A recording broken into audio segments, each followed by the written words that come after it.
La voz de los protagonistas. Contacto telefónico. Bueno, y le queremos agradecer a Ricardo Peláez, coordinador de la Red de Innovación de Agua y Recursos Ambientales, que esté con nosotros para hablar de esto que pusieron sobre la mesa como una especie de plan B al proyecto Agua Saludable para la Laguna. Lo platicábamos ayer. Esto que propone la red permitiría la construcción del acueducto. Consiste en mover el punto de la represa derivadora del proyecto 7 kilómetros aguas abajo del sitio donde está prevista, o sea, en la represa derivadora del ejido La Goma.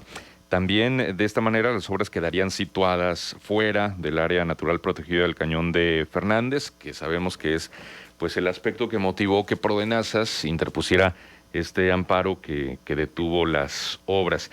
Se aprovecharía con esta idea el cauce como vía del tránsito del agua durante estos kilómetros y permitiría pues desatorar ese conflicto. En fin, gracias Ricardo por estar con nosotros. Marcela Pámanes, Manuel Cerrato, te saludamos. Buen día.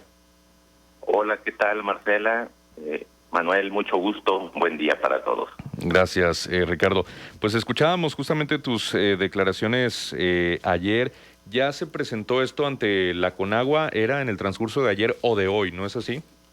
Así es, el día de ayer, a través de la red de investigadores, se hizo llegar esta propuesta a la autoridad federal, a la Comisión Nacional del Agua.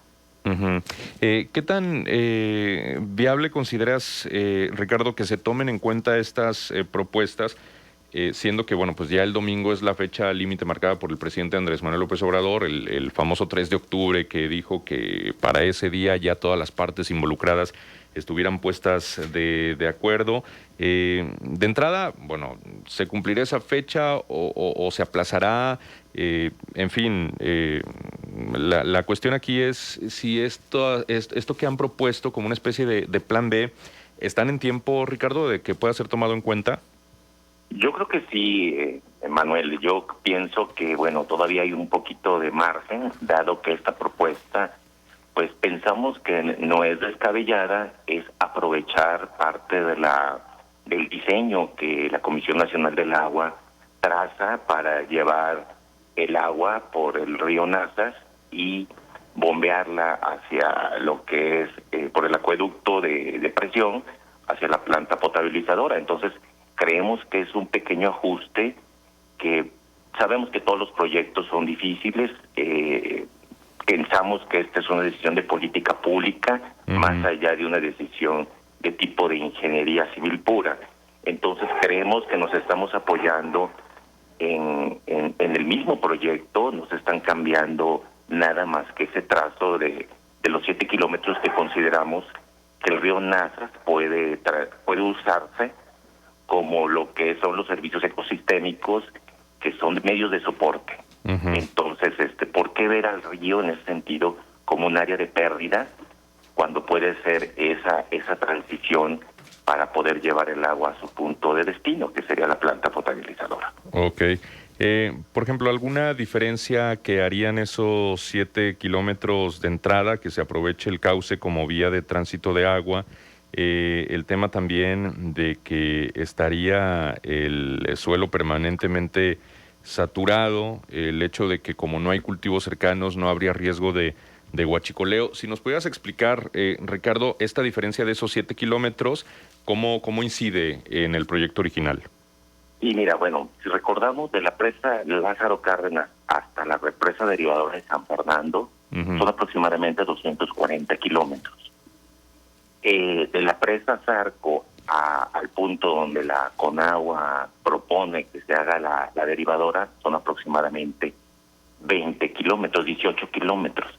Nosotros lo que estamos proponiendo es únicamente mover esos 7 kilómetros, dado que no tenemos centros de población aguas arriba que pudieran contaminar ese tramo del río.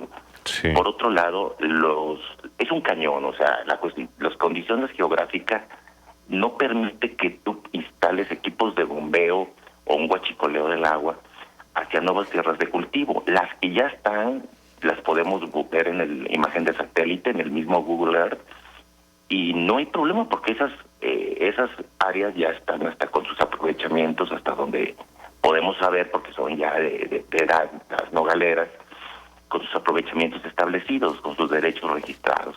Entonces creemos que el usar ese tramo del río pudiera ayudar a desatorar la situación de donde se está señalando el punto, porque está dentro del polígono del Cañón de Fernández, del sitio Ramsar.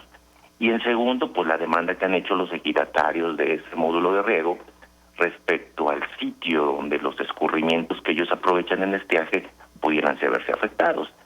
¿Cuál es la propuesta? Bajarse un poquito hacia la represa La Goma, hacia ese sector, un poquito aguas abajo, etcétera, y de lo demás se aprovecha el mismo trazo, que es sobre terracerías, hasta el punto de la cota de 1.225 metros sobre el nivel del mar, y usar la gravedad, que es lo que el proyecto Agua Saludable considera en su acueducto de entrega a los megatanques, ¿verdad? Sí. Ahora, ¿sería aprovechable la derivadora de La Goma? O sea, ¿se podría utilizar o aprovechar esa infraestructura que ya está? Yo creo que sí, aunque es una derivadora, hasta donde sabemos, muy antigua. Acuérdense que todos esos sistemas hidráulicos son de hace más de 100 años, son una infraestructura histórica, bellísima, pero bueno, sabemos que se han ido asolvando, que han ido perdiendo su vida útil.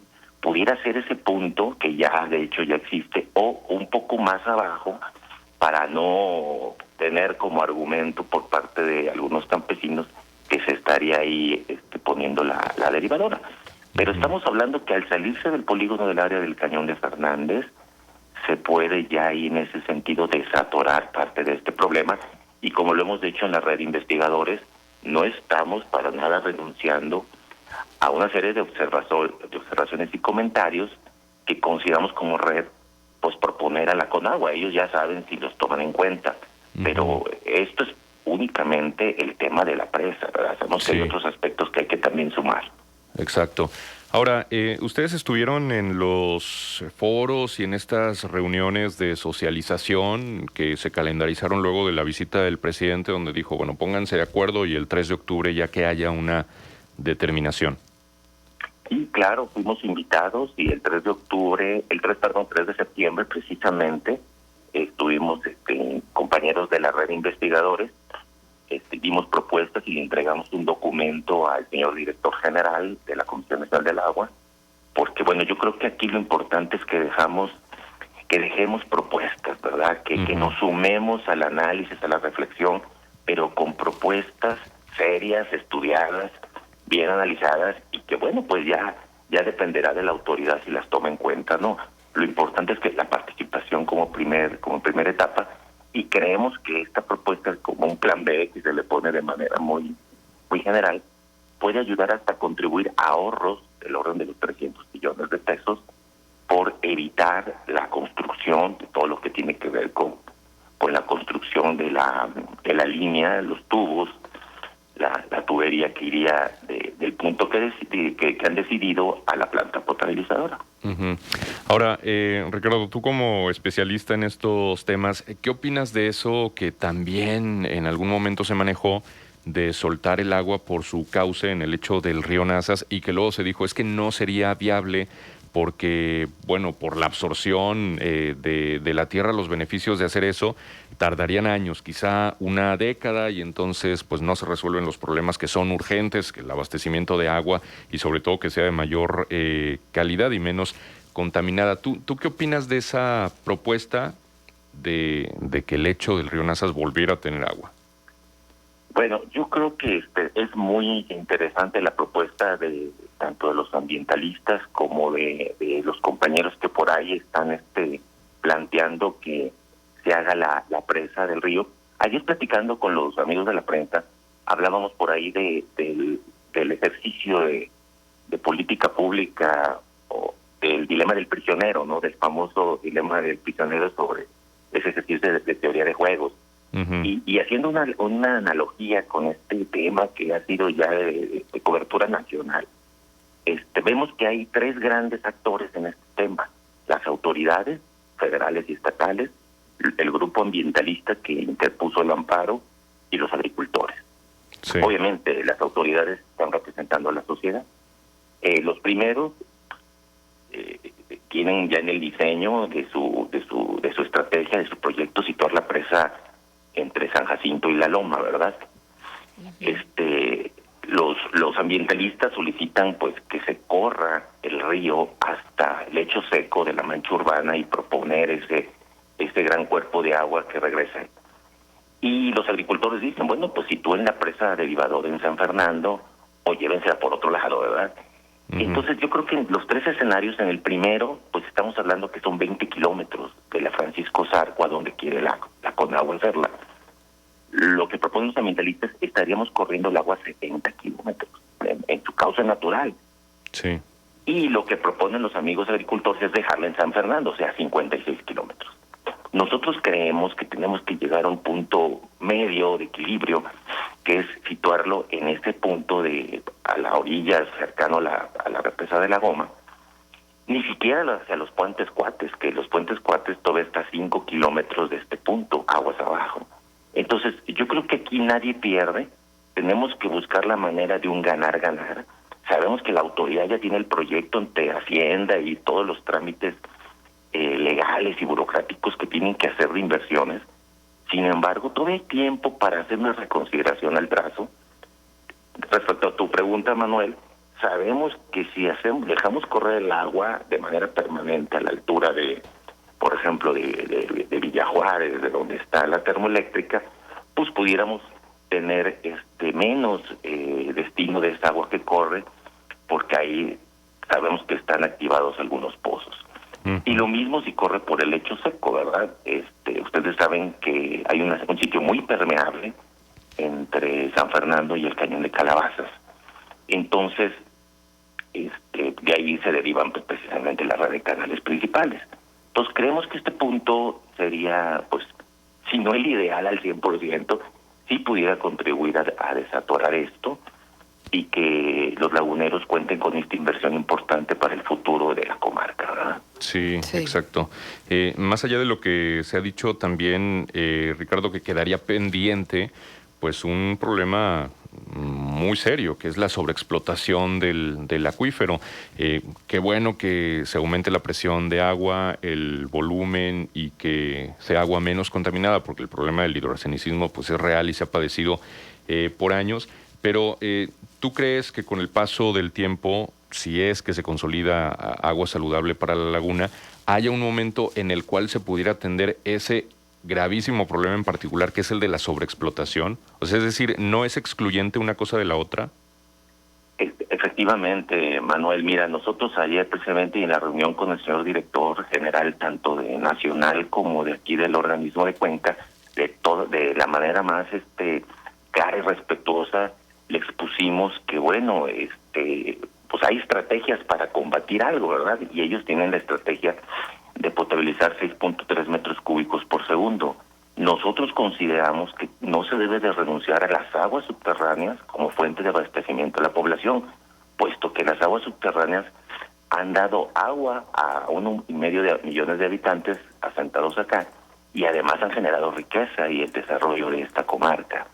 Nosotros nos hemos manifestado, el grupo de la red de investigadores, por un sistema mixto de aguas subterráneas, aguas superficiales, el que sea más semejante a un estilo Monterrey, que ellos tienen un sistema mixto, 50% subterráneo, 50% superficial, respecto a otros sistemas como por ejemplo el Cutzamala en Ciudad de México.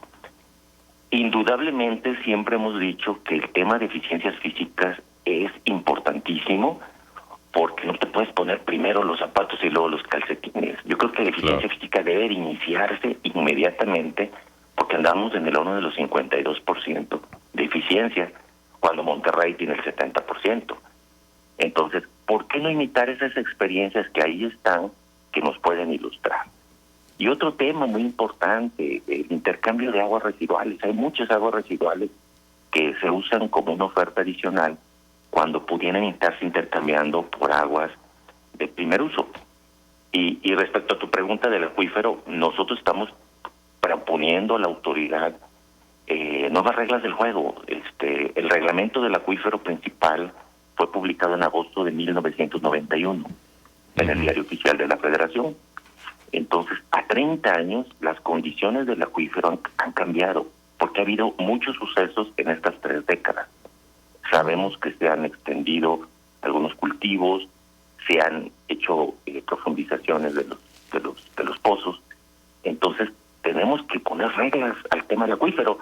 ¿Por qué no basta con decirle que al sacar 160 pozos del acuífero, que son los 160 pozos de los sistemas operadores, ya con eso le vamos a quitar presión al acuífero?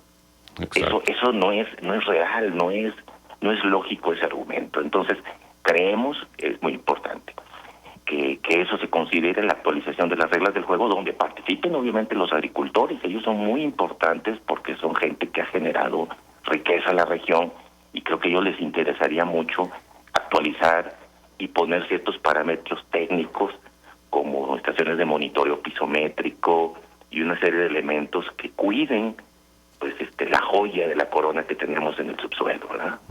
Muy bien. Pues Ricardo, muchísimas gracias por esta conversación. Estaremos atentos pues a lo que se pueda derivar y a la respuesta que haya por parte de la CONAGUA de la propuesta que ustedes hicieron, y también el próximo domingo, si es que no se mueve la fecha, de lo que resulte de la visita del presidente Andrés Manuel López Obrador, y seguimos platicando, si te parece. Claro que sí, muchas gracias y buenos días, saludos. Gracias, Ricardo. Ricardo Peláez, coordinador de la Red de Innovación de Agua y Recursos Ambientales. Vamos a la pausa, son ya las 8:47, 20 grados temperatura. Regresamos enseguida con más. Contextos. El programa líder en